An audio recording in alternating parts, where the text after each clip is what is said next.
दातु पांडवान् दृष्टुम् प्रदितान् पुरुषोत्तमः इंद्रप्रस्थं गतः श्रीमान् युधानादिभिर्वृतः। सुखदेव स्वामी ने कहा कि राजा परीक्षित, एक समय भगवान श्याम सुंदर को जानकारी प्राप्त मिली कि पांडवों को लाख के भवन में, लाक्षागृह में जलाकर के मारने का प्रयास किया गया है, लेकिन वहां से बाहर निकल गए जीवित है। ऐसी कोई दुर्घटना होता है तो अपने रिश्तेदार के यहाँ पर आते जाते हैं कि भगवान भी उनको देखने के लिए गए तो सब आनंद के साथ रहे। तो एक दिन संयोग पा करके भगवान और उनके परम मित्र परम सखा अर्जुन थोड़ा घूमने फिरने के लिए गए यमुना पुलील की ओर। यमुना जी के किनारे भ्रमण कर रहे तो देखा क्या, यमुना जी के रेती पर बैठी हुई एक दिव्य कन्या भगवान की पूजा पाठ कर रही है, अकेली, कोई नहीं है। भगवान श्याम सुंदर ने कहा, ए मित्र अर्जुन देखो तो,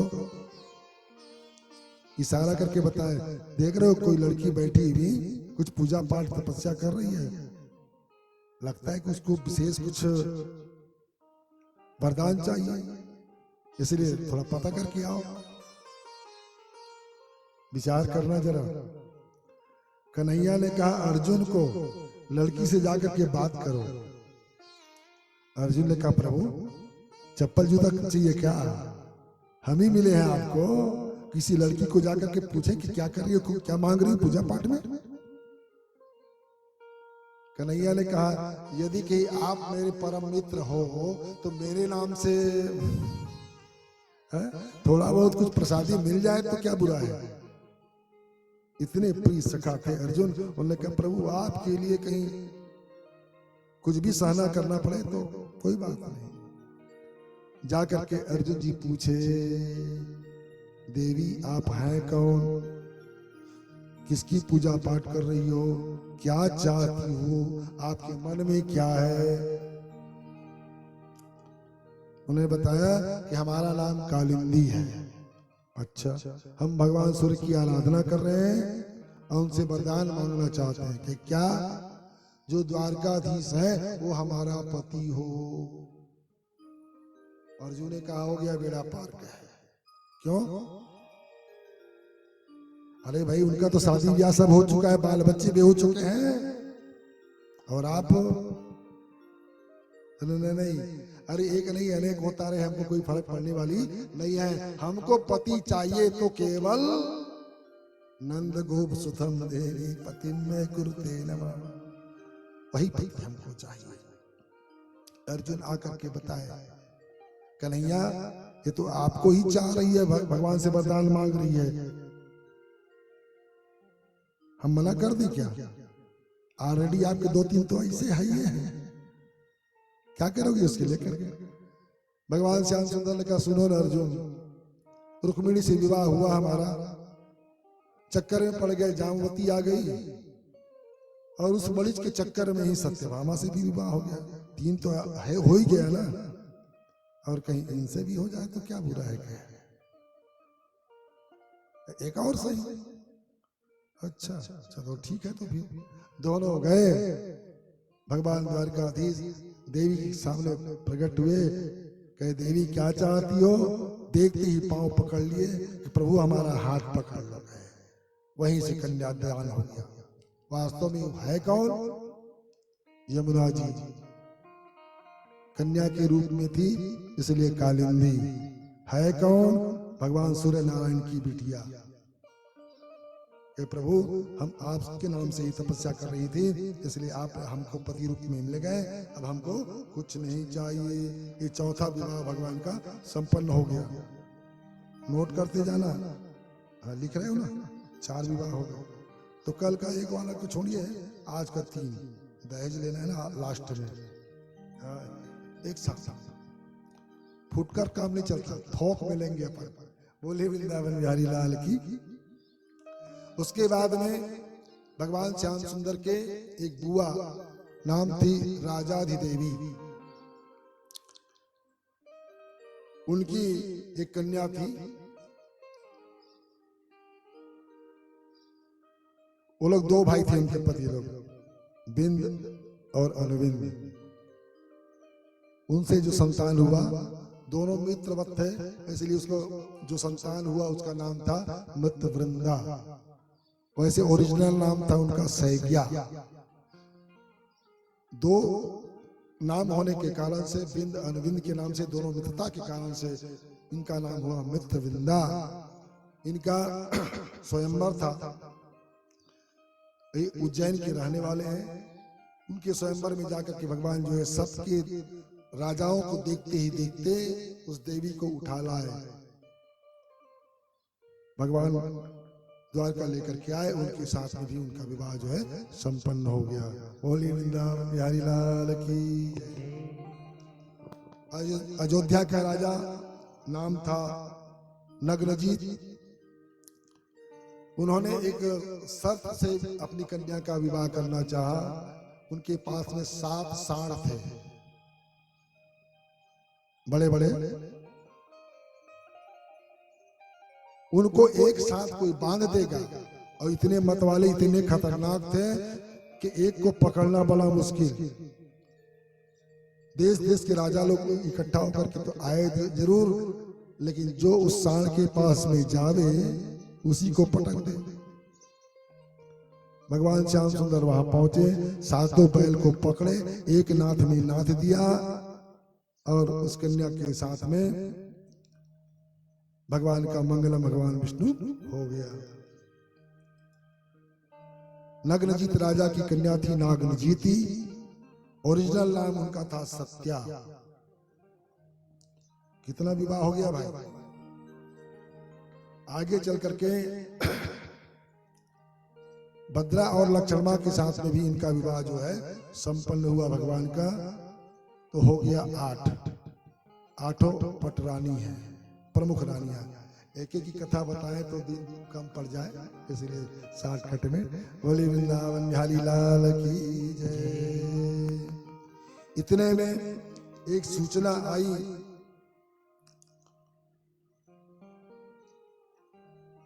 प्राग ज्योतिषपुर से। वहां एक राजा था, नाम था नरकासुर। नरकासुर भगवान बनने के फिराक में था, जिनका 16,108 विवाह हो जाएगा, वह भगवान की श्रेणी में पहुंच जाएगा, ऐसे उनको ज्ञात था। वह दुष्ट जो है राजकन्याओं का हरण करके लाते गया, जेल खाना में बंद करते गया। 16,100 लड़की ले आए, 8 बाकी था। एक ही साथ विवाह करें, एक ही साथ भगवान बन जाएंगे, ऐसा उनके मन में विचार था। उन्हीं कन्याओं का निवेदन पत्र नारद जी के माध्यम से भगवान द्वारकाधीश के पास में आया कि प्रभु हमारा उद्धार आप करें। देवराज इंद्र ने खबर भेजा कि भगवान द्वारकाधीश हमारी मां का कुंडल ये दुष्ट राक्षस नरकासुर लेकर के चला गया है, और देवलोक का वह कुंडल इस धरती लोक पर हो शोभा नहीं देता। प्रभु कृपा करके आप उसको दिला दीजिए। एक साथ दो काम। भगवान द्वारकाधीश ने रथ किया तैयार, जाने की तैयारी हुई ना, तब रथ कौन चलाए? तो जो सत्या थी वह पृथ्वी का अवतार था और कुशाग्र बुद्धि वाली थी। उन्होंने कहा प्रभु आपके साथ में मैं चलूंगा रथ चलाने के लिए। त्रेता युग में कैकेयी ने जो रथ चलाया, द्वापर युग में हम आपकी रानी है तो हम चला करके दिखाते हैं। प्राग ज्योतिषपुर में चढ़ाई किया भगवान द्वारकाधीश। दरवाजे पर मुख्य रूप से जो सेनापति मिला मूर नाम के राक्षस था। उनसे पहले युद्ध हुआ, भगवान ने उस मूर नाम के राक्षस को मारे। देवताओं ने ताली बजाते हुए फूल बरसाते हुए कहा, जय हो मुरारी की, जय हो मुरारी की। भगवान का मूर को मारने के कारण से उनका मुरारी नाम पड़ा। फिर वहां के राजा से घोर युद्ध हुआ भगवान का। जब युद्ध होने लगा तो उस समय के बीच में अपने अपनी ओर से अस्त्र शस्त्र डाले तो जरूर, लेकिन हुआ क्या, उस युद्ध में भगवान का हथियार भी फेल रहा, हथियार भी फेल हो गया, कोई काम नहीं कर रहा था। भगवान का सुदर्शन भी कुंठित रूप में था। लेकिन नरकासुर ऐसा जोरों से युद्ध करना शुरू कर दिया कि भगवान श्याम सुंदर भी आहत होने लगे, भगवान श्याम सुंदर भी आहत होने लगे। रहा नहीं गया, छत्राणी थी सत्यभामा ने कहा कि प्रभु क्या देख रहे हो, आपको विक्षिप्त कर रहा है, छत विक्षिप्त कर रहा है, इसलिए प्रभु क्या देख रहे हैं, मारिए इसको, छोड़िए मत प्रभु, जल्दी मारिए, जल्दी मारिए। भगवान के ऐसा कहते ही देर था, तत्काल भगवान सुदर्शन चक्र उठाए, उस नरकासुर का अंत किया। इससे पहले क्यों नहीं, राजा परीक्षित ने पूछा, इससे पहले भगवान ने इसकी क्यों नहीं मारे? ये भौमासुर कौन था? भौमासुर धरती का बेटा, नाम था नरकासुर, और भूमि का पुत्र होने के कारण से इसका नाम भौमासुर। कब इसका जन्म हुआ? जिस समय भगवान वाराह जो है धरती को ऊपर लाकर के स्थापित किए, धरती की रक्षा किए, उसमें पृथ्वी के ऊपर में दो का छाया पड़ा।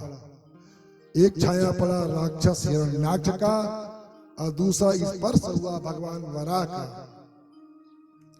भगवान वराह से जो संतान हुआ पृथ्वी का, वो भौम नामक ग्रह बना, जिसकी पूजा चलती है। अपनी भाषा में इसको मंगल जो कहते हैं, मंगल नामक ग्रह की उत्पत्ति हुई। दूसरा पुत्र हुआ भौमासुर, हिरण्याक्ष के अंश से जो उत्पन्न हुआ, उसका नाम हुआ भौमासुर। उस धरती का वरदान था, बेटा जब तक कि मैं तुझको मरने के लिए नहीं कहूंगा, मारने के लिए नहीं कहूंगा, तब तक कि तेरी मृत्यु नहीं होगी, ये मेरा वरदान है।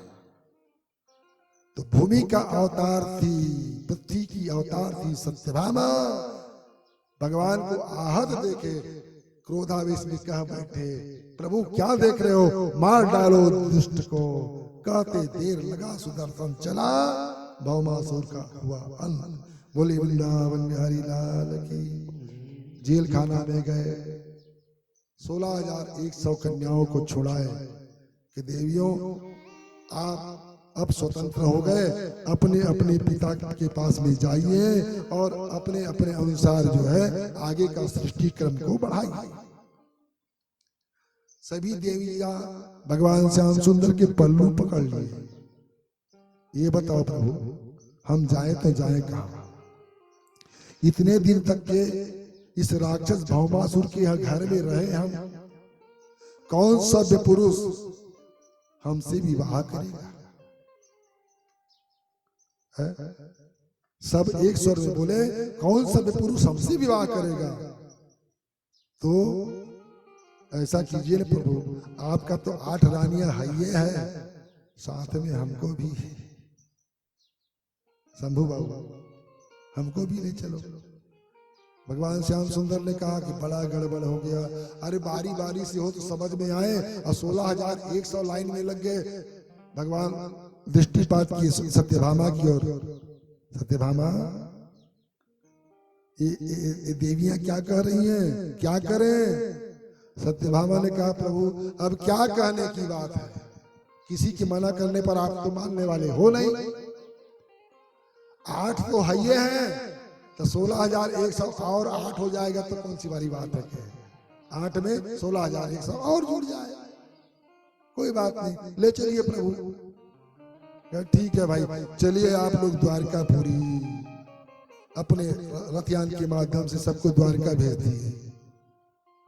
भगवान नहीं आए, भगवान वापस नहीं आए। भगवान जो है सत्यभामा को लेकर के अदिति का कुंडल लेकर के देवलोक गए स्वर्ग में, और जा करके वह कुंडल जो है अदिति माता को, इंद्र की माँ अदिति माता, कश्यप पत्नी अदिति, उनका कुंडल जो है सौंप दिया। सौंप करके बहुत स्वागत किया गया उनका, भगवान का स्वागत में कोई प्रकार की कमी नहीं था। इसी समय के बीच में एक कथा बीच में जुड़ी हुई थी, जिसको हमने लोप करके चलाया अभी तक के।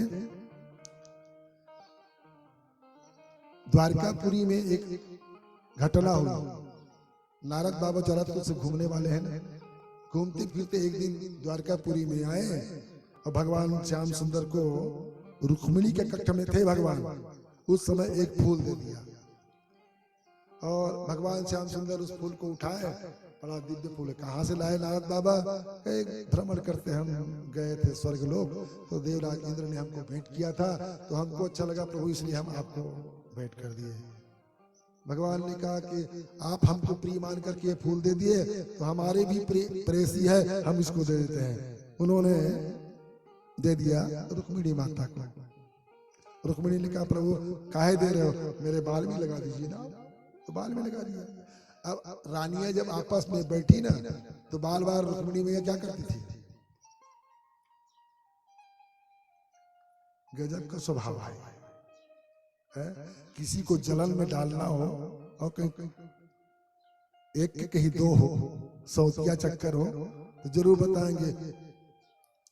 हार पहनी रही तेल खोल के जरूर देखा है, काबर मोरबर ज्यादा माया करते थे, मोरबर ले है तोर में कहा है। वैसे रुक्मिणी मैया ने जलन करवाने के लिए वो फूल की ओर बार बार हाथ लगाए। सभी रानियों ने कहा वाह, बार बार। किसी ने पूछ दिया दीदी रुक्मिणी ये फूल किस देश का है, यहाँ तो मिलता नहीं, क्या ये कहाँ का फूल है? अरे हमारे प्रभु हमसे ज्यादा प्रेम करते हैं ना, इसलिए स्वर्ग का फूल हमको ला करके दिए, क्योंकि हम ही हैं, हमसे कोई नहीं। अच्छा, राजरानी थी, राजकुमारी थी सत्यभामा, उन्होंने कहा वाह, नाराज हो गए। नाराज होकर के मुंह फुलाकर एक किनारे बैठ गए। कन्हैया ने पूछा सत्यभामा क्या हो गया? बात नहीं करना है, जाओ ना, वहीं जाओ, वहीं कहा, बस वही रुक्मिणी के पास में जाओ, यहाँ क्यों आए हो? मैं कहा हो क्या गया? और हमारे प्रति आपका प्रेम नहीं है ना, रुक्मिणी के प्रति ज्यादा प्रेम है, इसलिए स्वर्ग का फूल आपने उसको लगा दिया। तो एक तो था भाई, हाँ तो वही तो आपको ज्यादा प्रिय है, इसलिए आपने रुक्मिणी के ऊपर लगा दिया। तो काम कैसे बने? मैं कुछ नहीं जानती, वो फूल एक से वो खुश है ना, मैं भी रुक्मिणी को दिखाना चाहती हूँ। क्या? उस पारिजात के फूल को मेरे आंगन में होना चाहिए। पारिजात का फूल मेरे आंगन में पेड़ होना चाहिए, सीधे सीधे। भगवान ने कहा देखो भाई स्वर्ग का मामला है, कोई धरती में रहने लायक नहीं है देवी, ऐसा जिद मत करो। यही अवसर था, सत्यभामा साथ में गई देवराज इंद्र के पास में। देवराज इंद्र उस समय वहां नहीं था। देखिए पारिजात का फूल वहीं पेड़ था, पेड़ को भगवान उठा लिए, अपने रथ में रख करके जब चलने लगे, उसी समय देवराज पहुंचे। कहे प्रभु ये गलत हो रहा है, स्वर्ग की वस्तु धरती में नहीं जा सकता, आप ही नियम बनाए हैं प्रभु, ऐसा क्यों कर रहे हो? और सीधी सीधी लिए जा रहे हो, ये अच्छी बात नहीं है। अब देखो ना भाई, देवी की इच्छा है तो उसको तो रखना पड़ेगा ना, है? नहीं प्रभु, हमारी संपत्ति स्वर्ग से बाहर नहीं जा सकती। कैसे? नहीं तो मेरे को जबरदस्ती ले जाना होगा। जबरदस्ती तो लेने जाने दूंगा नहीं भगवान। इंद्र ने कहा तो कैसे जाने दोगे? ऐसा करो, मेरे को आप युद्ध में परास्त कर दीजिए, उसके बाद ले जाइए। देवराज इंद्र से युद्ध हुआ। युद्ध में नतमस्तक हुए देवराज इंद्र के, प्रभु अब ले जा सकते हो क्योंकि मैं हार गया। हारे हुए की संपत्ति जीतने वाले की होती है, इसलिए स्वर्ग जो है आपके अधिकार में है, आप जिसको चाहे उठा कर ले जा सकते हो। वह पारिजात का फूल सत्यभामा के आंगन में ला करके द्वारकाधीश ने लगवाया। इस प्रकार से यह लीला का दो भेद था, नरकासुर से लड़ने का, भौमासुर से लड़ने का दो कारण, देवराज इंद्र के कारण, और ऊपर से स्वर्ग जाने की व्यवस्था उस कुंडल को लेकर के, और सत्यभामा के जिद को भी पूरी करना रहा है। बोले वृंदावन बिहारी लाल की जय हो। इस प्रकार से भगवान के कितने विवाह हो गए? एक साथ हो गए भाई, ज्यादा नहीं बताएंगे इसको। 16,100 का विवाह कैसे हो गया? भगवान श्याम सुंदर एक जगह खड़े हो गए कि देवियों मैं सबके पीछे पीछे रहूंगा तो बड़ा लंबा चौड़ा मंडप बनाना पड़ेगा ना, इसलिए एक काम करो, मैं बीच में खड़ा हूं, तुम लोग मेरी परिक्रमा कर लो। हो गया। बोलिए वृंदावन बिहारी लाल की जय। इस प्रकार से 16,108 भगवान के विवाह जो है संपन्न हो गया।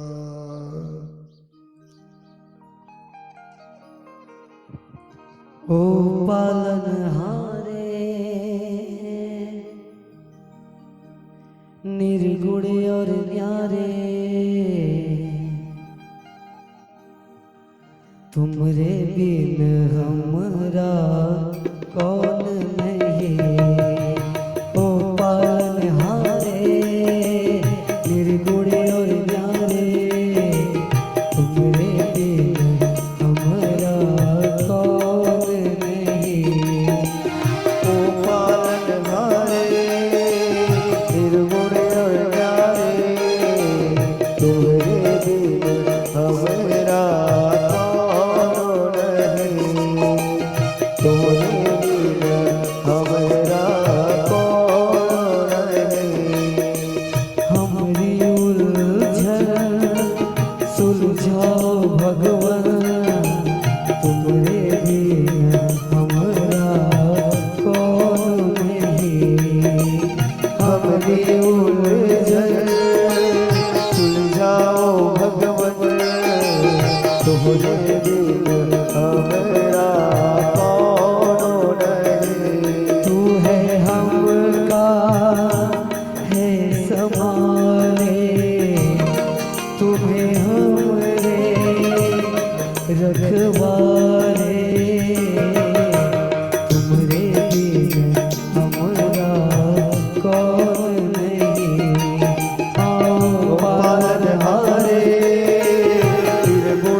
रक्षा दो, सुख पाए वो प्रभु बल से। भक्ति दो, शक्ति दो, जग के जो स्वामी हो, हमारी तो अर्ज सुनो। है जग के रखवाले,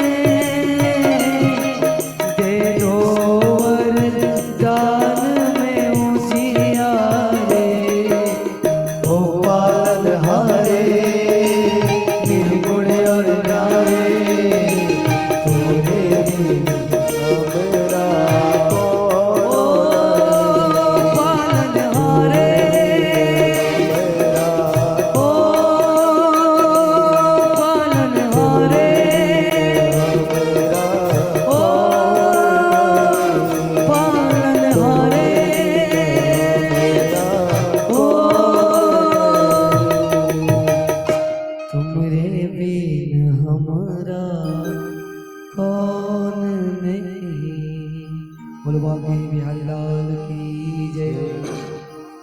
करे चित सुखमासीनम स्वतल्पस्थम जगद गुरुम पतिम परिचरद भैस्मी व्यजनेन सखी जनैः। सुखदेव स्वामी ने कहा, राजा परीक्षित, इस प्रकार से भगवान द्वारकाधीश के 16,108 रानियों का दिव्य दिव्य महल विराजमान थे। इसी बीच में प्रद्युम्न जी महाराज अपनी पत्नी मायावती, कामदेव भगवान अपने रति के साथ में आए थे। जो प्रश्न सुखदेव स्वामी के माध्यम से परीक्षित ने जो किया था उसका उत्तर सुखदेव स्वामी ने दिया। इसी काल में आए थे। सारी कथा प्रश्नों का उत्तर भगवान सुखदेव जी ने परीक्षित को दिया। आगे एक कथा बताए। सुख शांति के स्वाद द्वारकापुरी में सभी रह रहे थे। एक दिन भगवान द्वारकाधीश माता रुक्मिणी के कक्ष में विराजमान थे। माता रुक्मिणी सेवा कर रही थी, पंखे चला रही थी, पैर भी दबा रही थी, इस प्रकार सेवा में लगी हुई थी। इसी बीच में भगवान द्वारकाधीश ने क्या किया? एक नाटक किया। कौन सा नाटक? मुस्कुराए, हंस दिए। केवल मुस्कान फेरे भगवान। रुक्मिणी ने कहा, एक बार तो समझ में नहीं आया, दोबारा देखे फिर मुस्कुरा दिए। मैया रुक्मिणी इधर उधर अपने कपड़ा को देखे कोई अस्त व्यस्त थोड़ी नहीं, ताकि भगवान क्यों हंस रहे? कपड़ा तो ठीक ठाक है, लेकिन भगवान क्यों हंसे? फिर देखे भगवान की ओर तो फिर हंस दिए। अरे बोलना पड़ा, प्रभु ये तो बताइए, कपड़ा तो मेरा ठीक ठाक है, क्या चेहरे पर कोई दाग है जिसके कारण आप मुस्कुरा रहे हैं मन मन? भगवान ने कहा, नहीं नहीं रुक्मिणी, ऐसे ही कुछ बात है भाई। क्या बात है? आपका चेहरे पर कोई दाग नहीं है, ना कोई आपका कपड़ा अस्त व्यस्त है, सब ठीक ठाक है। हमको कुछ बात याद आ गया, पुरानी बातें याद आ गई, इसलिए हमको हंसी आ गई। रुक्मिणी ने कहा, कौन सी बात? छोड़िए ना उस बात को, छोड़िए छोड़िए उस बात को, हटाओ। भगवान ने कहे छोड़िए बात, तो रुक्मिणी मैया ने कहा, नहीं प्रभु, जब ऐसी कुछ बात है और कितनी पुरानी बात है, आपके मन में हंसी आ गई तो हमको भी बता दीजिए ना, थोड़ा हम भी आनंद ले लें। नहीं रुक्मिणी, कारण ये तेरे ही ऊपर की बात है, वो आपकी वो पुरानी बात जो याद आ गई हमको, इसलिए हंसी आ गई। कि कौन सी बात? भगवान ने कहा कि देवी रुक्मिणी, देखो तो आप राजा की बिटिया राजकुमारी हो। कहा राजा? कुंडिनपुर के, उनकी बिटिया राजरानी राजकुमारी। भगवान की क्या लीला है देखो ना रुक्मिणी। मैं कहा भगेड़ा डरपोक आदमी, दुश्मन के भय से भयभीत होकर के समुद्र में आकर के लुक छुप करके बैठा। मेरे पास ना कोई संपत्ति है, ना पुरुषार्थ, और आपका ओह दिव्य था, और उसमें भी आपका जो बड़े भैया है, कितना सुंदर आपका शादी का योग बनाया हुआ था। क्या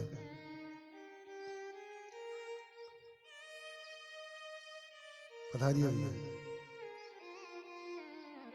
दिव्य योग बनाया था, वो भी राजकुमार था। उस राजकुमार के साथ में आपका विवाह हुआ होता तो आज आप राजरानी रहती।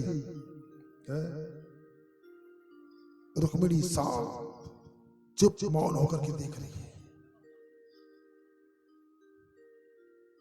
बोली वृंदावन बिहारी लाल की जय हो।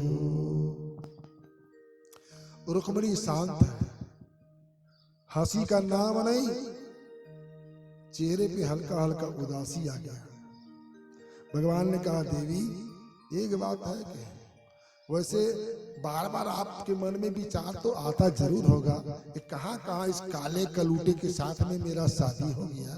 आप कितनी दिव्य सुंदरी हो, है? मैं कहा काला कलूटा, क्या तू दिव्य सुंदरी। और वो भी कम नहीं था जिसके साथ में आपका लगन हुआ था। वाह कितना दिव्य है वो, आखिरकार मेरा ही भाई है, बुआ का बेटा शिशुपाल। उनके साथ में विवाह आपका हुआ होता तो आप तो राज रानी रहती। लेकिन एक बात कहूं देवी, मौन से रुक्मिणी ने भगवान की ओर देखे, कहा चिंता मत करो, अभी भी कुछ नहीं बिगड़ा है। भगवान बोले अभी भी कुछ नहीं बिगड़ा है, आपकी यदि की इच्छा है, आपको कोई चिंता होगी तो अभी भी मैं आपको शिशुपाल के घर में भेज सकता हूँ, आप तुम जा सकती हो, कोई प्रकार का बंधन नहीं है। जैसे ही इस शब्द का प्रयोग भगवान ने किया, रुक्मिणी को है मूर्छित हो गई। जैसे रुक्मिणी मूर्छित हुई, भगवान ने कहा क्या हो गया। पहले तो मजाक समझे, उसके बाद ने कहा कि देवी क्या हो गया। ओ देवी, रुक्मिणी रुक्मिणी रुक्मिणी बोलती था, अचेत अवस्था में रुक्मिणी।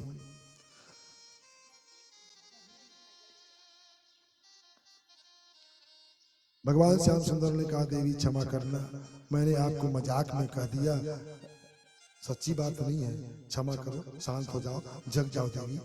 लेकिन नामो निशान नहीं। बहुत तेरा भगवान अब पंखा झलना शुरू किया, रुक्मिणी का खूब सेवा किया, जल का छींटा दिए, तब जाकर के धीरे से नेत्र खुले रुक्मिणी मैया का। तब भगवान ने कहा देवी मुझको क्षमा कर देना।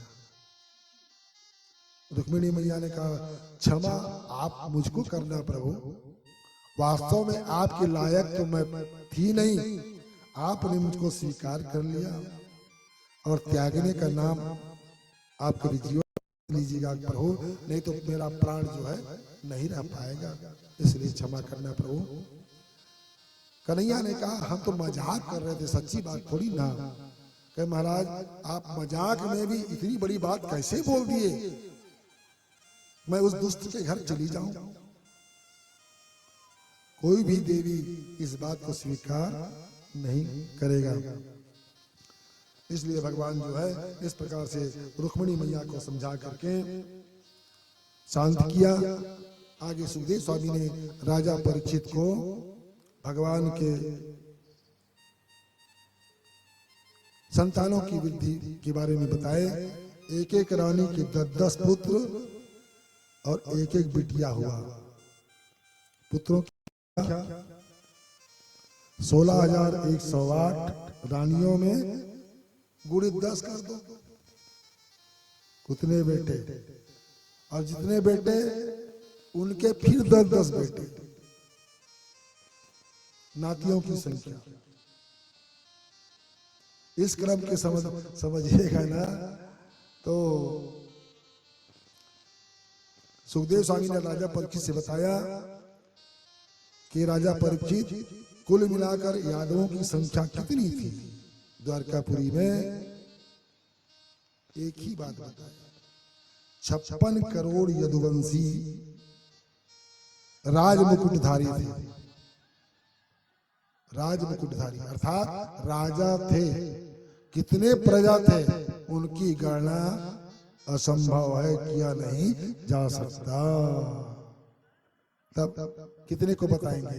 बोली वृंदावन बिहारी लाल की। इस प्रकार से भगवान के विशाल परिवार, उस विशाल परिवार में एक दिन नारद बाबा ने सोचा कि संसार में इससे बड़ा शायद परिवार किसी का नहीं होगा, चलो कभी दर्शन तो करें। नारद बाबा दर्शन करने के लिए पहुंचे। क्यों दर्शन करने के लिए गए? भगवान के गृहस्थ का उनका विचार था नारद बाबा का, एक व्यक्ति का कहीं दो पत्नी हो और दोनों पत्नी जो है संतुष्ट नहीं रह सकता, तो भगवान के तो 16,108 सभी देवियां कैसे प्रसन्न रहती होंगी। और प्रसन्न कहीं है तो थोड़ा बहुत खेल तमाशा कर लेनी चाहिए। ऐसा खेल करने के लिए नारद बाबा जो है पहुंचे, लेकिन क्या देखा, जिस कमरे में गए, सत्यभामा हो, जामवती हो, रुक्मिणी हो, सत्या हो, भद्रा हो, लक्ष्मणा हो, जिसके कमरे में गए भगवान को वहां कुछ न कुछ रूप में पाए, कुछ करते हुए। नारद बाबा को लगा कि अंडरग्राउंड क्या व्यवस्था है, घर के अंदर घर, जिसके कारण से भगवान एक दूसरे के कमरे में दिखाई पड़ रहे हैं। लेकिन इस रूप से थोड़ी बात है, भगवान कैसे दिखाई पड़े। किसी के कमरा में गए, जाकर के देखे भगवान जो है घंटी बजा रहे हैं, भगवान की पूजा पाठ कर रहे हैं। दूसरे घर में जाकर के देखे तो भगवान ब्रश मंजन कर रहे हैं। तो नहाने का काम पहले कि ब्रश मंजन पहले? पहले तो पूजा पाठ करते देखा गया है ना। अब ब्रश मंजन कर रहे हैं तो क्या सोकर के उठे होंगे? भाई सोकर के उठे हुए तभी ब्रश मंजन करेंगे है? कहीं पर बाल गोपाल खिलाते हुए नजर आए भगवान, कहीं पर बच्चों के साथ खेलते पाए भगवान। लेकिन भगवान की सब दशा देख करके नारद बाबा जो है बस जाते लौट कर वापस, आइए आइए, ना ना महाराज थोड़ा दर्शन करना था, आगे जाना है। दूसरे आ गए, फिर भगवान बोले आइए आइए नारद, बस महाराज हो गया दर्शन। अंत में कहना पड़ गया, प्रभु मैं तो सोचा था कहीं पर क्लू पॉइंट मिलेगा, थोड़ा झगड़ा झंझट कराने का, लेकिन महाराज कहीं पर छिद्र नजर नहीं आया, कहीं पर कोई कमी नहीं है। संतुष्ट हो नारद? बस प्रभु आपका गृहस्थ धर्म ही ऐसा है कि कहीं पर कोई छिद्र दिखाई, दोष दिखाई नहीं पड़ता। बाकी संसार में एक से कहीं दो हो गए तो फिर खैंचा तानी शुरू हो जाता है। प्रभु हम मृत्युलोक के जीवों का हिसाब देख करके आपका भी गृहस्थी का दर्शन करने के लिए आए थे, क्षमा करना। बोले वृंदावन बिहारी लाल की जय हो।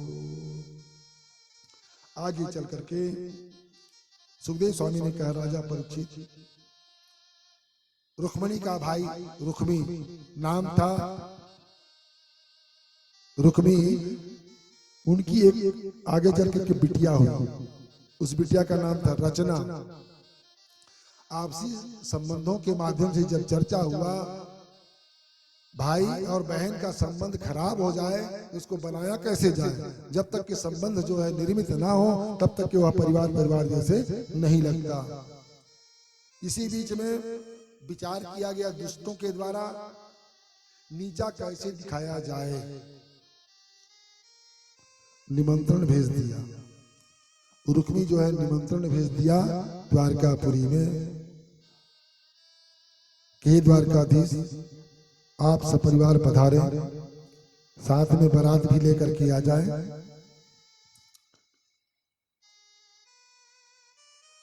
प्रद्युम्न का पुत्र का नाम था अनिरुद्ध। अनिरुद्ध के साथ में हम अपनी कन्या का विवाह करना चाहते हैं, मनाही मत करना, क्यों आप हमसे आप नाराज हैं, इसलिए मनाही मत करना, हम अपनी संबंध को सुधारना चाहते हैं।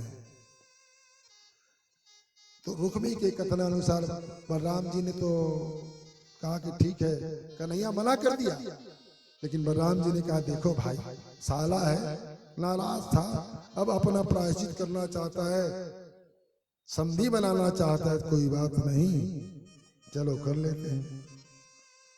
बारात लेकर के पहुंचे,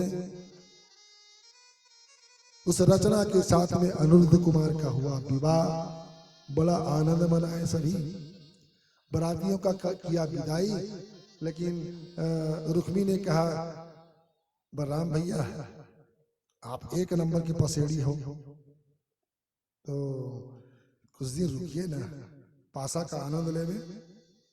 इस प्रकार से बलराम जी ने कहा कन्हैया बहू बेटा मल लेके तह जाग वार का भैया मैं कुछ दिन रह के आवत हूँ समझी घर गई है। ये होता है विचार करना, चाहे ये वाला हो चाहे ये वाला हो, दोस्ती गजब का है ना। और बाँचे खोचे में बंदूक वाला भी कोई कम नहीं। बोली वृंदावन बिहारी लाल की। अच्छे कर्म करने वाले कभी जीवन में दो व्यक्ति एक साथ नहीं रह सकता। ये संसार की बुराई है।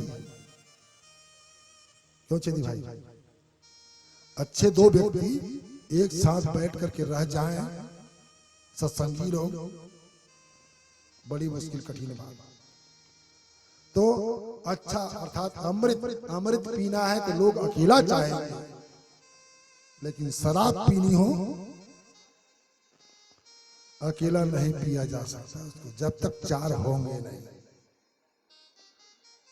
मजा आ भी नहीं करे गांजा अकेला पीबे तो, जब तक के दो चार जन गंजड़ी साथ ना हो। शराबी को आनंद तभी आएगा जब चार जने साथ हो। हाले की जेब खाली क्यों ना हो जाए,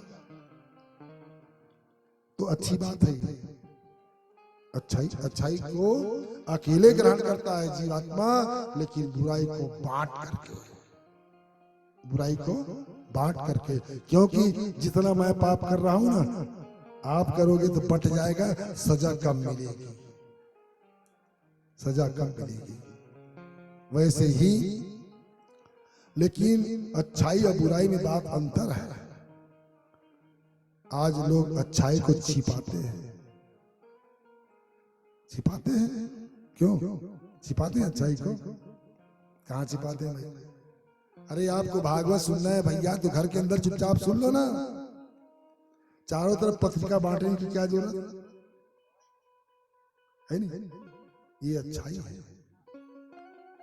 बांट दो, जितना हो सके वितरण करो, आपकी पुण्य की वृद्धि होगी। इसलिए सत्कर्म को खूब बांटो जी। सत्कर्म को बांटने का है, लेकिन लोग बुराई को क्या करते हैं? गांठ बांध करके रखते हैं, किसी को बताते नहीं। तो जब आप पुण्य को बता रहे हो चारों तरफ, लेकिन ये छिपाने की चीज है। वास्तव में सत्कर्म छिपाने का है। भागवत करा रहे हो वहीं तक अच्छी बात है।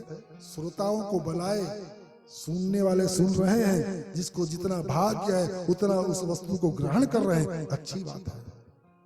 लेकिन किसी की बुराई न देखो, तब तो वह सत्संग का लाभ है। आपने किसी की ऊपर में दृष्टि डाली, आपको अच्छाई में कहीं बुराई नजर आ गया, बुराई को आपने किया ग्रहण, अच्छाई को त्याग दिया। लोग कहते हैं अरे क्या वहां भागवत सुनने जाओगे जी? बस वही 2-4-5 जने अमुक लोग बैठे होंगे। अब कोई विदेश का पंडित थोड़ी ना जी, लोकल गांव का पंडित है, वो क्या सुनाएगा? बाहर से बुलाए, उससे कथा सुनो, वो भागवत सुनाएंगे। ये लोकल पंडित से क्या सुनना? ये मनोभाव। हाँ, गंवार लोग लोकल ही सुनोगे, कहां से चिल्लाओगे?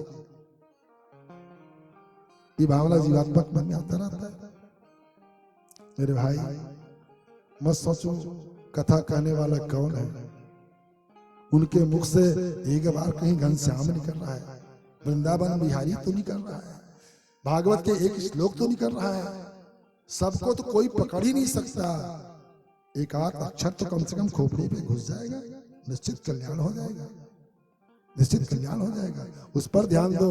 बुराई का करो त्याग, अच्छाई जहां से मिले उसको स्वीकार कर लो, ग्रहण कर लो, हमारा आपका कल्याण हो जाएगा। बोली वृंदावन बिहारी लाल की। बुराई का करो मान करके लत था एक पासा खेलने का, जिसके कारण से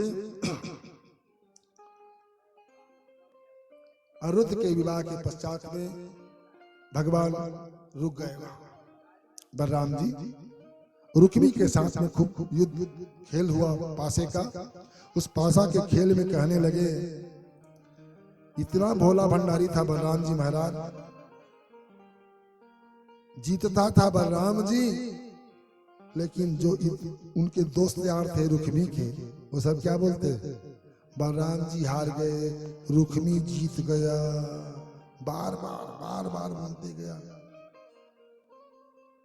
भोले भंडारी बलराम जी कहे कोई बात नहीं, हार गए तो चलो हार गए। जब अति हो गया, उस समय के बीच में आकाशवाणी हो गई, बलराम जी महाराज जीते हैं, रुक्मी हार गया है। मारे गुस्सा के बलराम जी उठ बैठे। कुछ दतनीपोर लोग हंसते हैं ना, ताली पीट पीट करके, उठाए अपना हल मूसर से चला करके उनका काम तमाम कर दिया। रुक्मी का हो क्यों दुष्ट कहीं का, इन दुष्टों को साथ रख करके मुझको नीचा दिखाना चाहता है। रुक्मी का भगवान बलराम जी ने वध किया, उद्धार कर दिया। बोले बलराम जी महाराज की जय हो। सुखदेव स्वामी ने कहा कि राजा परीक्षित, बालस्य तनयाम उषाम उपरे में यदुत्तमः तत्र युद्धम अभवत् घोरम हरिशंकर महत। सुखदेव स्वामी ने कहा कि राजा परीक्षित, इसी अनिरुद्ध के विवाह में भगवान शंकर जी के साथ में द्वारकाधीश भगवान का घोर संग्राम हुआ था।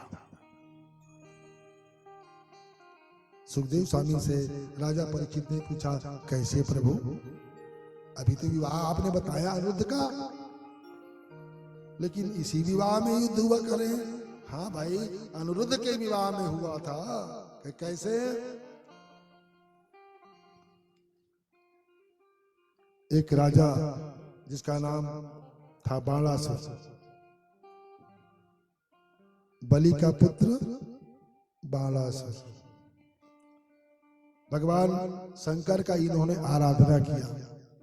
आराधना के प्रतिफल भगवान शंकर से बाणासुर ने वरदान मांगा कि प्रभु मेरी शक्ति अपार हो।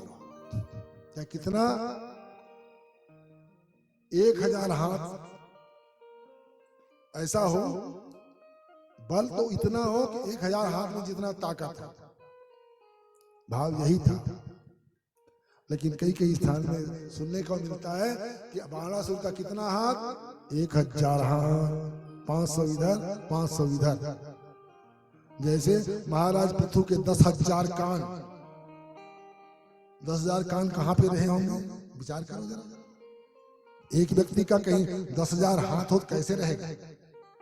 ये क्षमता है, वरदान में भगवान ने क्षमता दिया था मेरे भाई। तो बाणासुर जब 1000 हाथ की शक्ति पाए, थोड़ा अहंकार आ गया। अहंकार के वशीभूत होकर के देश देश के राजाओं को जाकर के ललकारता और युद्ध करता, और युद्ध करते करते पूरे भूमंडल में सब राजाओं को जीत लिया।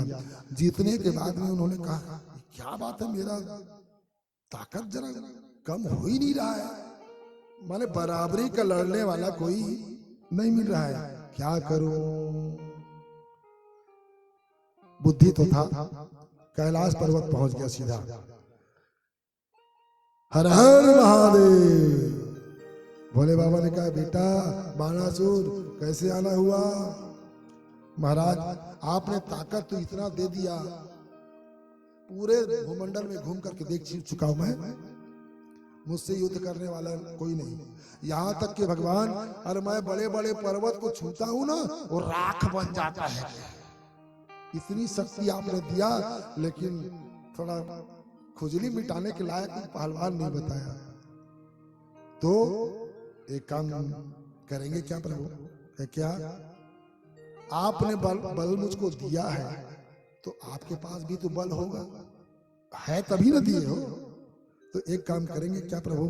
एक बार 2-2 हाथ कहीं। भोले बाबा ने कहा, बेटा मेरा संपत्ति और मेरे सामने गौटिया है, मेरा बल मेरे से अजमाने आ गया, मूर्ख कहीं का। जा रहे, उठाया एक दिया झंडा, झंडा देकर के कहा इसको जा करके अपने मेन गेट पर लगा देना, सीन दरवाजा पे लगा देना। जिस दिन वो झंडा झुक जाएगा तो समझ लेना बेटा तेरा जितना घमंड है बल का उसको चूर करने वाला पैदा हो गया है। जाओ। झंडा जाकर के गेट पर लटका दिया और लटका करके रोज देखता उसको, सुबह उठता और झंडा को देखता।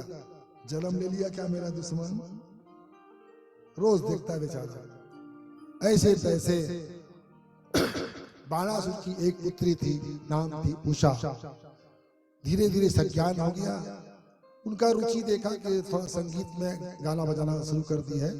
उन्होंने विचार किया सबसे संगीतज्ञ हमारे गुरु जी हैं, तो बाणासुर ने उस कन्या को ले जाकर के गुरु जी के पास में छोड़ दिया कैलाश पर्वत में। संगीत की विद्या उषा सीखी। एक दिन भगवान रोज का नियम, भोले बाबा जब भी कोई चर्चा करते गौरी माता उनके बगल में विराजमान।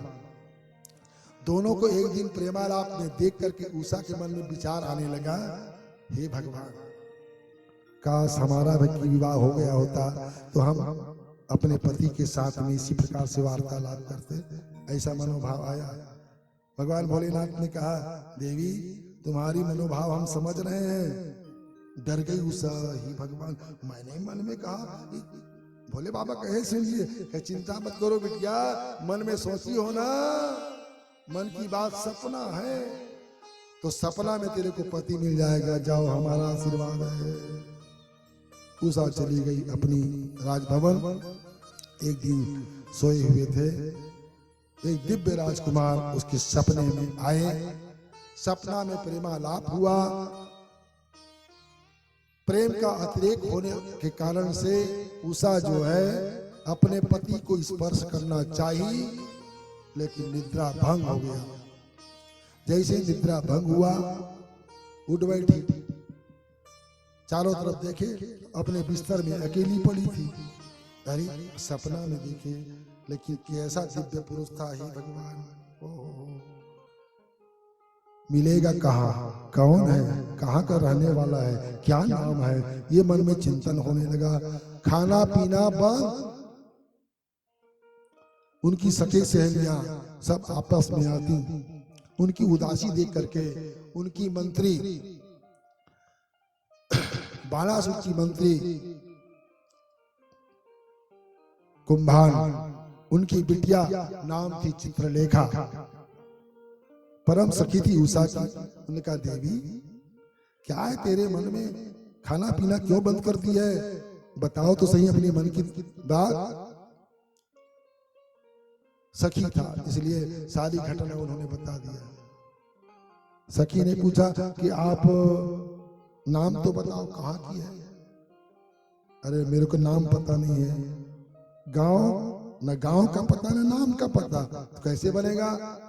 तो सुनो देवी हम जानते हैं चित्रकारिता करने के लिए यदि कहीं अच्छे अच्छे राजाओं का हम फोटो बनाते हैं, देश देशांतर के राजाओं का फोटो बना करके दिखाया, उषा नकार दिया। अंततः आखिरी में कहे द्वारकाधीश भगवान माँ के बिहारी का उन्होंने फोटो बनाया। थोड़ा सिर झुक गया। सखी कुछ कुछ लक्षण झलक रहा है। अच्छा प्रद्युम्न का फोटो बनाए तो कहे हाँ बस थोड़ा बाकी। फिर बनाए अनिरुद्ध कुमार का। जैसे अनिरुद्ध कुमार का फोटो बना करके चित्रलेखा ने दिखाया, उषा ने कहा बस कुछ कहने की आवश्यकता नहीं है। तब बताए चित्रलेखा ये द्वारकाधीश भगवान के नाती हैं देवी, और वहां 24 घंटा ऐसा पहरेदार 1 मिनट के लिए नहीं सोता।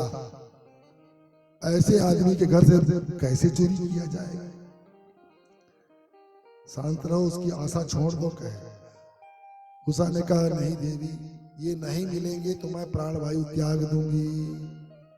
अरे भाई इतनी बड़ी समस्या आ गया।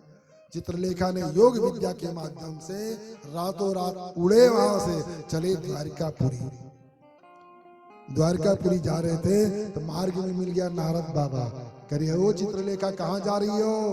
कहे द्वारकाधीश के यहाँ चोरी करने। वाह सुदर्शन चक्र विराजमान है, चोरी कर पाओगे? कि महाराज कुछ सहायता करो ना, आप तो सबके काम बनाते हो। नारद बाबा ने कहा सुनो, ये त्रिपुंड को मिटा दो, ये त्रिपुंड को मिटाओ, क्योंकि शंकर भगवान की पुजारी थे ना, त्रिपुंड को मिटाओ और लगाओ खड़ी तिलक, वैष्णवी तिलक लगा लो और उसके बाद में जाना। तब फिर साध्वी का वेश बना करके खड़ी तिलक लगा करके वह चित्रलेखा जो है पहुंचे तो नारद बाबा उसी समय के बीच में पहुंचे। आकाश मार्ग में सुदर्शन जी घूम रहे थे, नारद बाबा सुदर्शन जी के पास में पहुंचे। सुदर्शन से कहे कि सुदर्शन, रात भरे परिक्रमा तो करते हो, रात भरे परिक्रमा करते हो, थोड़ा बहुत भगवान के नाम से सत्संग तो कर लिया करो। कि महाराज देखो मेरा पहरा इतना है कि मैं कभी विश्राम नहीं करता। अरे सुनो ना भाई, आधी रात हो चुकी है, 2 मिनट रुक जाओगे तो क्या बिगड़ जाएगा, यहाँ कौन क्या करेगा? सुदर्शन ने कहा महाराज जब ऐसा है सही बात है, 2 मिनट रुकने में क्या जाता है। 2 मिनट नारद बाबा की सत्संग में सुदर्शन जी रुक गए, इशारा किया। जैसे इशारा पाए चित्रलेखा आकाश मार्ग से अंदर किया प्रवेश, पहुंचे रुद्र के कक्ष में, पलंग सहित उठाए और 9 2 11 हो गए। उड़ा करके पहुंच गए सीधा उषा के कक्ष में, उनके रूम में ले जाकर के पलंग को खड़ा कर दिए। उषा तो कहे उषा लो अपनी पति को भागिए, अब आप जानो आपका काम। चित्रलेखा वहां से चलते बनी। उषा सोचने लगी कि कब जगे तो कुछ बात हो। अंततः जैसी जागरण हुआ, अनिरुद्ध कुमार चारों तरफ देखे, अपना भवन ना हो करके किसी दूसरे का भवन, बगल में खड़ी उषा हाथ जोड़ कहे देवी आप हो कौन? हूं कहा मैं, किसका राजभवन है? कहे स्वामी मैं आपकी दासी उषा हूं, ये बाणासुर की नगरी है, मैं उसकी बिटिया हूं। मैंने स्वप्न में आपको देखा, इसलिए आप मेरे कक्ष में विराजमान हो। आपका द्वारकापुरी नहीं है, ये शोणितपुर है। अच्छा, भगवान की कृपा से दोनों का प्रेमालाप प्रारंभ हो गया। एक दिन द्वारपालों ने जाकर के बताया बाणासुर के सामने कि महाराज कुछ गड़बड़ है। कैसे? आजकल उषा अपने कक्ष से बाहर आती नहीं है, नहाना धोना खाना पीना रूम के अंदर, लेकिन पहले एक के लिए अब 2-2 थाल जाता है, समझ में नहीं आता बात क्या है। और कहीं कहीं कुछ आवाज आता है, पै 12 छक्के 12 पंजे 12 क्या क्या बोलते हैं। पासा का खेल में मनोरंजन किया करते थे। संकेत में किसी ने कहा कि महाराज उषा के कक्ष में किसी पुरुष की आवाज आती है। बाणासुर आकर के दरवाजा घेर लिया। अरे दुष्ट तू है कौन, निकल बाहर। वीर पुरुष थे, उन्होंने कहा फाटक खोल दिया जाए। उषा ने कहा नहीं प्रभु, हमारे जो पिता है ना बहुत ही बलवान है, 10,000 भुजाओं का ताकत उनके ऊपर में है, इसलिए आप जो है उनसे नहीं पार पाओगे। कहे चिंता मत करो, हम युद्ध करेंगे। किवाड़ खोला गया। बाणासुर के सामने कितने समय टिके अनिरुद्ध जी? कुछ ही समय में उनके बंधन में आ गया। हाथ पैर बांध करके बाणासुर जो है अनिरुद्ध कुमार को जेल खाना में डाल दिया। यहाँ की घटना। चलिए द्वारका पर।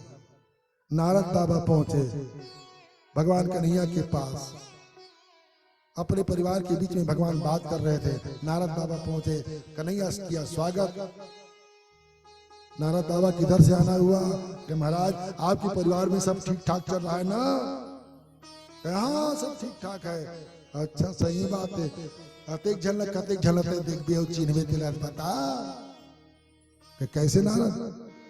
ये तो बता सब जन तो घर में हवा धुन नहीं, तो सब जन तो हवा भाई देख लेने दे, गिनती गिन के देखे आज अब ये काम तो कोनो दिन नहीं करे कहीं कन्हैया।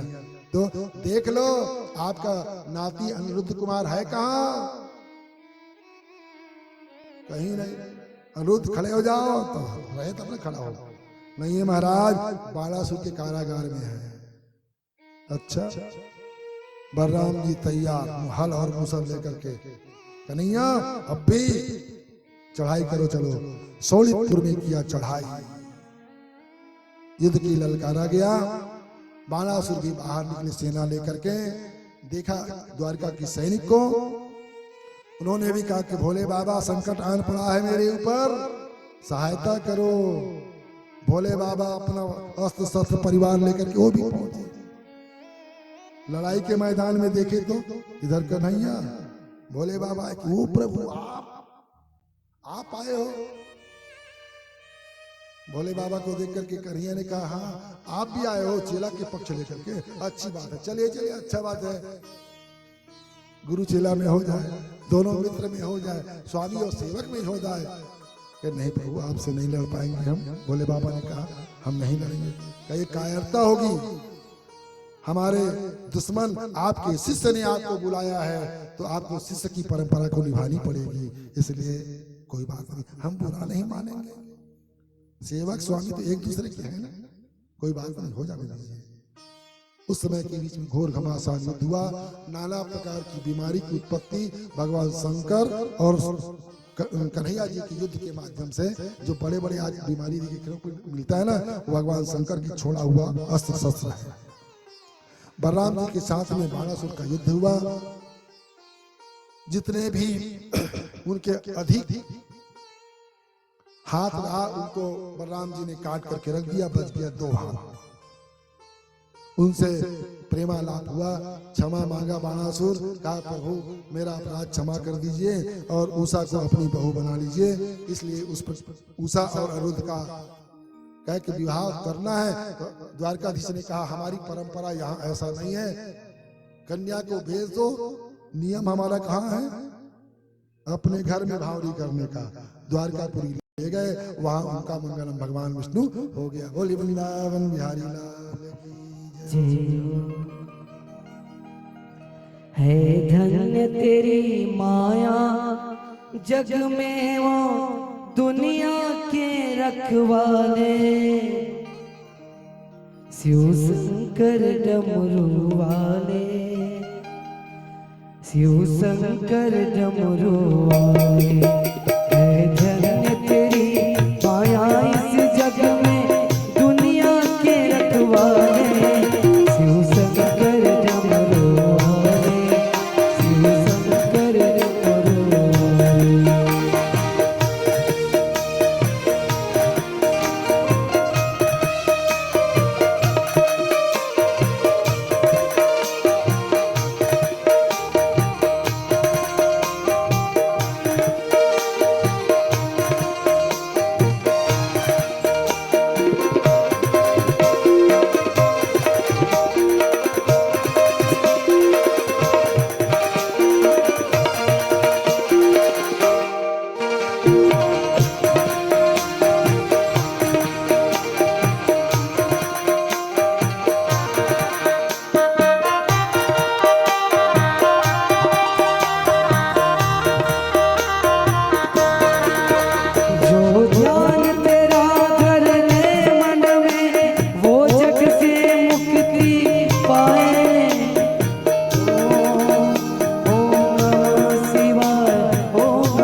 शिव शंकर डमरू वाले।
ओ दुनिया के रखवाले शिव शंकर डमरू वाले शिव शंकर डमरू वाले शिव शंकर डमरू वाले शिव शंकर डमरू वाले।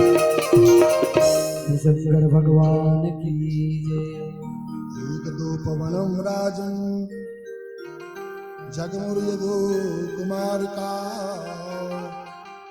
विहर्तुम सांब प्रद्युम्न चारु भानु गदादय। सुधीर स्वामी ने कहा कि राजा परीक्षित, एक समय भगवान द्वारकाधीश के पुत्र लोग जंगल में घूमने के लिए गए।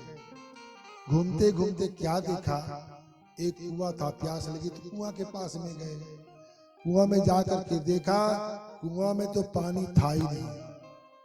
तो एक अद्भुत चीज देखा, बालकों ने पूरा ढका हुआ था कुआं, लगभग माने नीचे में झांक करके देखे तो एक जीव अद्भुत था।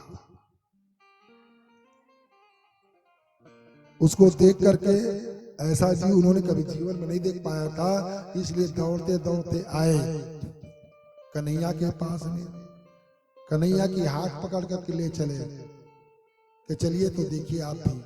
तो कुआं के पास में कन्हैया पहुंचे, झांक करके देखे, तब भगवान जो है निकालो बाहर इसको। एक गिरगिट जो है पड़ा हुआ था कुआं के अंदर में। तो सबने उपाय करके देखा, लेकिन उपाय कैसे करें? उन्होंने कहा बस आंख बंद करो, भगवान से प्रार्थना करो, ये निकल जाए। अपनी लीला शक्ति के द्वारा भगवान जो है अपने आजान बाहों से हाथ नीचे किया कुआं में, वह गिरगिट निकला बाहर। छूते देर तक गिरगिट निकला नहीं, जैसे ही स्पर्श मारा उसमें से निकला एक दिव्य पुरुष। वह दिव्य पुरुष हाथ जोड़कर भगवान से किया प्रार्थना कि भैया आप हो कहो कि महाराज मैं इक्ष्वाकु वंश में उत्पन्न हुआ था। कहे मेरा नाम था अंद्रिक। अच्छा, लेकिन ये गिरगिट कैसे बन गए? मैं क्या बताऊं, जीवन भर मैंने तो खूब पुण्य किया, इतना गौ का दान किया, अनंत रूप से कहे। अधिकता की पराकाष्ठा बताई जाती है कहीं पर। राजा इंद्र की गायों की गणना बताया गया, बहुतायत की संख्या में जितने आकाश में तारे उतना हमने गाय का दान किया। थोड़ा अन्यथा नहीं लीजिएगा, अतिरेक के भाव से हम नहीं बता रहा हूं। जितने नदियां हैं उनमें रेती के कण, इतनी गायों का हमने दान किया। जितना बरसात में पानी बरसता है, जितने बूंद, इतनी गाय। बोली वृंदावन बिहारी लाल की। विचार करके देखो, क्या इतनी गायें इस धरती में समा पाएंगे? विचार करिए जरा। अति संयुक्तिपूर्ण बातें शब्दों के अर्थ के आधार पर है। ये सामान्य अर्थ है, ऐसा दिखता है, ऐसा लगता है, क्योंकि सुखदेव स्वामी ने वह श्लोक बताया, यावत्य सीता भूमे यावत्योद्दिवितारका यावत् वर्षधाराश्च तावतीरवदतं स्मगा। ये श्लोक है। इस श्लोक का भाव सीधा सीधा अर्थ में यही है, जितने पर्वत, यहां पर्वत से मतलब है रेत का कण नहीं, जितने भी विशाल विशाल पर्वत है, ये कितने हैं? बालू का कण नहीं, पर्वत। हमारे यहाँ विशिष्ट रूप से 27 पर्वत बताए गए हैं, मुख्य रूप से दूसरी भाषा में कहे तो उसको द्वीप के नाम से कहा जाए।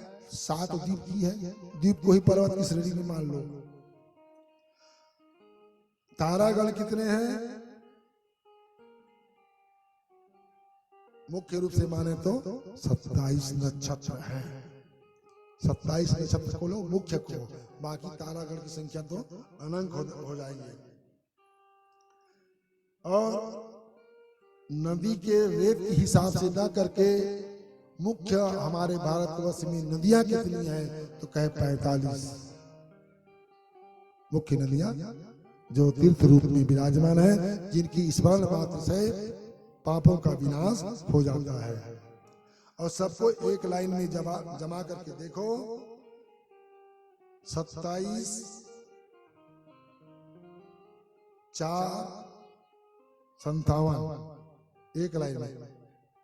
जो सीधा बताया गया उसका उल्टा भाग में कर दो।